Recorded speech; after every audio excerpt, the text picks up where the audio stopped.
All right, class. This lesson will conclude our discussion on essential question 10.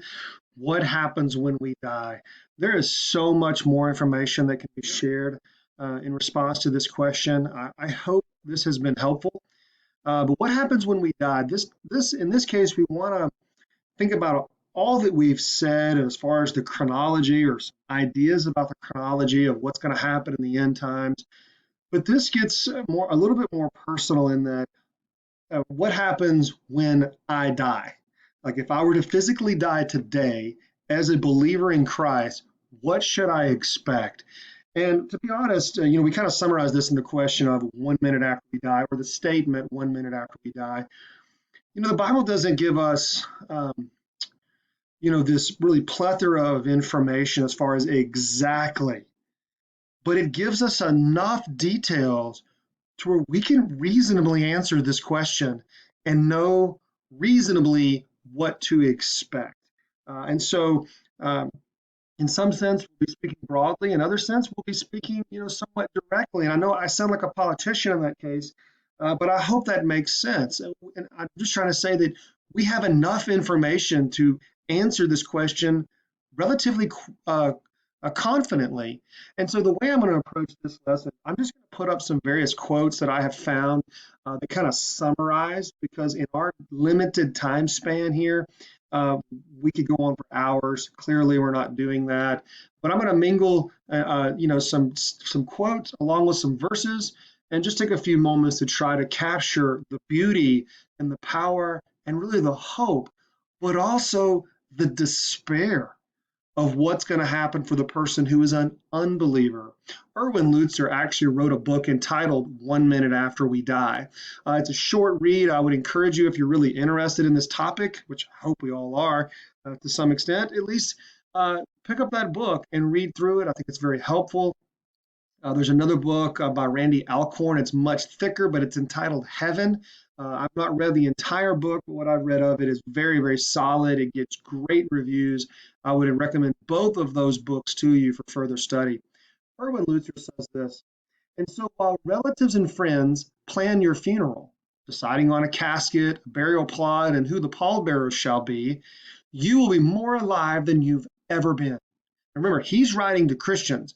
If you're listening to this and you are a believer, a born again, redeemed child of God, this is what you have to look forward to. You'll be more alive than you've ever been.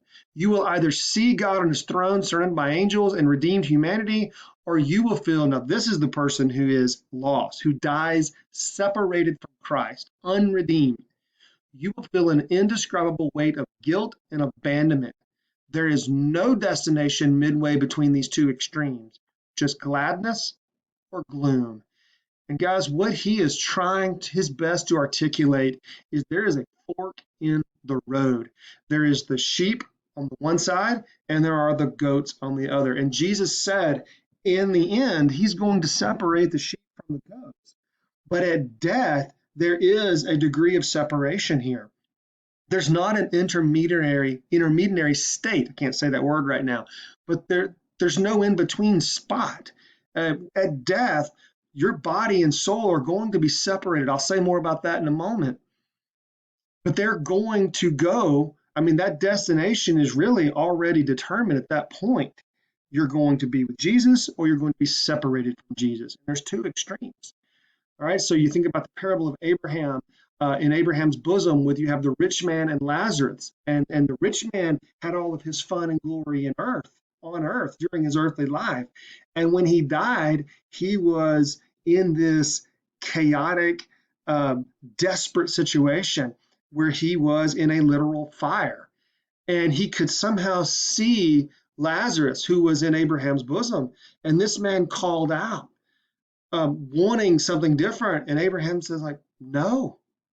No, there's this great chasm in between us. You cannot go from one place to the other. So we get in that picture, we see at death, his eternity was decided, and nothing was going to change about that. Listen to this statement by John MacArthur. What happens to the soul of someone who dies? Well, immediately that soul consciously goes into eternity in the condition that will never change, There's no remediation going on. There's no place where you can go and kind of make up for your sin. There's no place where you can go and people can sort of pray you out of that place into heaven. There is no limbo. There is no purgatory. There is no intermediate kind of environment in which you are sort of kept. There's no holding tank for God to give you another chance or maybe to make up his mind as to what he wants to do with you. His mind is already made up. Right? There's a response to your life and where you place your faith. If you place your faith in man and in yourself, you will die accordingly and you will be judged accordingly. If you place your hope, faith, and trust in God, in the person of Jesus Christ, and live for him, albeit imperfectly, but live for him by the grace that he provides, then your eternity is going to be very different than the other person. You're going to be like Lazarus in that parable. You're going to be in Abraham's bosom, as it were. And the person who dies separate of God is going to be the rich man who enjoyed his riches on earth, but in heaven, in the afterlife, he will be in hell. Listen at Revelation chapter 14. Here is a call for the endurance of the saints, those who keep the commandments of God and their faith in Jesus. And I heard a voice from heaven saying, write this, blessed are the dead who die in the Lord from now on.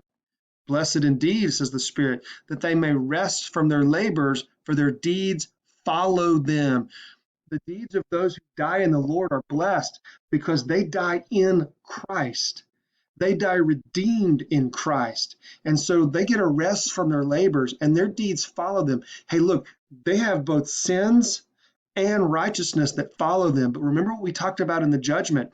For the Christian in the judgment, it's not a sorting out and a judgment of the evil things that we do, the bad things, the sinful things we do, because those have already been judged in Christ. We will be rewarded for the good things that we did. And what God is going to be looking at in the believer is the pattern that exists. And for the believer, he has spent a lifetime, God has a human lifetime, our human lifetime, of conforming us into the image of Christ. Therefore, there's going to be righteous fruit there. For some, it will be more than others, but it's going to be there. And ultimately, we're going to be judged according to the righteousness of Christ. And so those deeds are going to follow us. We're going to be robed in them in a sense. When we looked at that at the marriage supper at the Lamb with that bridal gown that we're going to get to wear. And that's what it's going to be like for us. Luke 23, 42 through 43, Jesus said, remember me, or no, this is the thief talking to Jesus, remember me when you come into your kingdom. And Jesus said to him, truly I say to you, today you will be with me in paradise. 1 minute after we die, where are we going to be? And it's really 1 second, 1 nanosecond from when we die. We're going to be with Jesus in paradise. Now, paradise, heaven, look, when Jesus comes back, we think about this millennial reign and the new heavens and the new earth, and then there's this resurrection. But here, I wouldn't spend much time as paradise, heaven, paradise. The reality is, and we're going to speak to this more fully here in a second, our spirits are not going to be connected with our bodies at this point because this thief's body was laid in the ground, but his spirit went to be where Jesus was.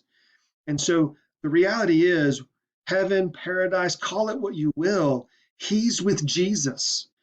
And does anything else really matter? I mean, really, does anything else matter in the afterlife? I'm with Jesus? Cool. That's awesome. That's what I'm looking for. But this thief on the cross has something else to look forward to, a reunification with his body in a glorified state. Listen to 2 Corinthians 12, 2 through 4. Paul says, I know a man in Christ who 14 years ago was caught up into the third heaven. We believe that Paul's really referring to himself, that he was caught up into the third heaven. Whether in the body or of the body, I do not know. God knows. And I know that this man was caught up into paradise, just like the man on the cross was. He's caught into paradise. Whether in the body or out of the body, I do not know, but God knows. And he heard things that cannot be told, which a man may not utter. He was in this paradise. He was in this spiritual state, if you will, with Christ. That's something we have to look forward to at the moment of death. So a couple of different verses speaking about paradise. John MacArthur says this about the 2 Corinthians passage that I just read. The thief went into paradise. The Apostle Paul went into paradise after the death and the resurrection of Jesus. It's just a term to describe the glories of heaven. He went there, heard inexpressible words which a man is not permitted to speak. It was a place of indescribable glory, joy, and satisfaction. So look, what happens when we die? This is what we have to look forward to if you're a believer in Jesus Christ. Not just believing of him, not just knowing or believing that, oh yeah, verbally he does exist, but I'm living my life now the way I want. Hey, look, that's not evidence of saving grace in your life. That's evidence of self-deception, is what that's evidence of. If that's you, this is not what you're looking forward to. You're looking forward to something altogether different. And looking forward to it would not be the correct expression. It should become utter dread. Revelation 2:7, he who has an ear, let him hear what the Spirit says to the churches. This is Jesus's church to the church letter to the church at Ephesus. To the one who conquers, I will grant to eat of the tree of life, which is in the paradise of God. So when we die, wait a minute, what do we have to look forward to? The tree of life. This is really cool if you think about it. The tree of life, the one that was in the Garden of Eden. Have you ever stopped and thought about this? I'm getting excited just thinking about it. We're going to get to see the tree of life. Now, in Revelation 22, it speaks a little bit more of this. Now, this is later on when we think of the new heavens and the new earth and everything's coming together. The angel showed John the river of the water of life, bright as crystal, flowing from the throne of God and the Lamb through the middle of the street of the city. This is the new heaven. Also, on either side of the river, the tree of life with its 12 kinds of fruit, yielding its fruit each month. The leaves of the tree were for the healing of the nations. Oh my gosh, this is the coolest thing in the world. Now, we are actually going to get to see the tree of life. We're going to get to taste of the tree of life when the new heavens and the new earth arrive and things are brought to completion. But at death, as I'm ushered into the spiritual presence of Christ, I'm going to get to see and to taste, in a sense, of the tree of life. John MacArthur goes on, so we just read in Revelation 2:7 that the tree of life is in the paradise of God. Here, the tree of life is in the heaven of heavens, the holy city, the capital of the eternal state. Therefore, the paradise of God is just another term for heaven that describes heaven as a paradise. This to express the delight is to express the joy and enjoyment of heaven. MacArthur goes on, what is it like? Well, the Bible describes it as a deliverance from all sin. Just listen at this. This is what we have to look forward to. Deliverance from all trouble, all pride, all lust, all temptation, all care, anxiety, disappointment, fear, labor, suffering, sorrow, weariness. And I could go on and on. On the positive side, that's sort of what you get delivered from. On the positive side, it's a perfect holiness, perfect purity, perfect happiness, perfect satisfaction, perfect honor, perfect dignity, perfect freedom to enjoy everything that God has prepared, and especially perfect love given to God and to all who are in his presence, and perfect love received from God and all who are in his presence. This is awesome. Just think about this. John Piper says it this way. To die is to lose the body temporarily and to go to be at home with the Lord. So there is that separation I spoke of. And I want to speak more directly to that as we kind of summarize this. What do we expect 1 minute after we die? Christians are going to be ushered into the presence of Christ in paradise. Paradise will far surpass anything that we have experienced on this earthly life. We're going to continue to look forward to the resurrection of our bodies because we're in this disembodied state. Listen at Matt Perman. Disembodied existence is not God's ultimate and final and greatest purpose for us. As great as it will be to be in heaven after we die, God has something greater in store, being resurrected from the dead so that we will live soul and body forever in the new heavens and the new earth. And so our body's not going with us. Our body's going in the ground. But our spirit, at that moment of death, we breathe our last, we go into the presence of Christ. Christ will be made perfect. Christians will be made perfect. Christ is already perfect. And we will be cleansed from our sin in a moment. Unbelievers, though, will be separated from God in a reality completely devoid of his common grace and blessings. That's terrifying. But that's what they have to look forward to. All people have both a soul and a body. Death is the separation of the body and soul. not the end of a person's existence. We all live forever. The question is destiny.